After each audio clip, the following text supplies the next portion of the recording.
আজ তোমাদের সাথে নিজের জীবনের একটা অভিজ্ঞতা শেয়ার করব। তাহলে চলো দেখা যাক যে ভিডিওটা কি হতে চলেছে।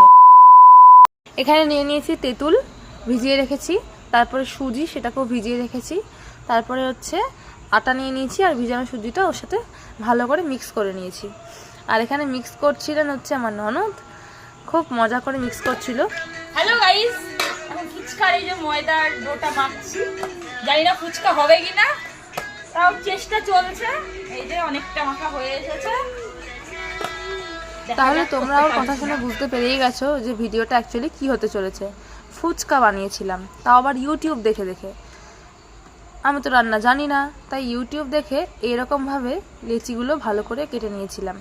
তো ঘরে মৌরি ছিল না, সেই জন্য আমরা 5 ফোড়ন থেকে মৌরিগুলোকে আলাদা করে নিয়েছিলাম। সেটাও একটা বড় খাটনি, মানে সে আর কি বলবো তোমাদেরকে। এছি শুকনো লঙ্কা, যেগুলো ভাজা মশলা হবে সেগুলো। আর ধনে পাতা ছিল জমি থেকে রাত্রির বেলা গিয়ে ধনে পাতা তুলে নিয়ে এসেছি। ধনে গাছে তো শুধু ফুল আর ফুল হয়ে গেছে, ধনে পাতার তো কিছু দেখাই যাচ্ছিল না। তারপর এখানে আমরা বসে পড়েছি ধনে পাতা ছাড়াতে। ফুচকা বানাচ্ছি শুনাই নাকি? বলে বাবালি তো শুনাই। আমি ফুচকা বানাতে গিয়ে আজকে বেহাল অবস্থা। এই যে ধনে পাতা জমি থেকে নিয়ে এসছে, এই যে ধনে পাতার গাছ তুলে নিয়ে চলে এসছে। ইউটিউব দেখে যে ফুচকা বানাতে বসবে, যে রান্না পারে না বেসিক্যালি, সে তো প্রথমে ডাহা ঠকবে আমাদের মতন। তারপর যাই হোক, ধনে পাতা তো যা হোক একটু আধটু পেলাম। তারপরে বানিয়ে নিয়েছি টক জলের মধ্যে দিয়েছিলাম তেঁতুল গোলা, তার সাথে একটু লেবুর রস, তার সাথে ধনে পাতা পেস্ট, আর হচ্ছে জল, আর নিয়ে নিয়েছিলাম ম্যাগি মশলা।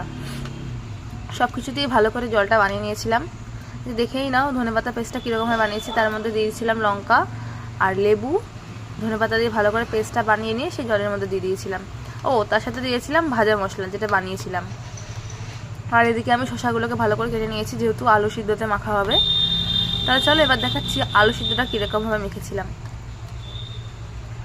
শসা কাটতে আমার খুব ভালোই লাগে। আর এখানে ও বানিয়ে নিয়েছিল পেস্টটা। এই হচ্ছে সেই পেস্ট, ধনে পাতা, যেটা আমরা জলের মধ্যে দিয়েছিলাম।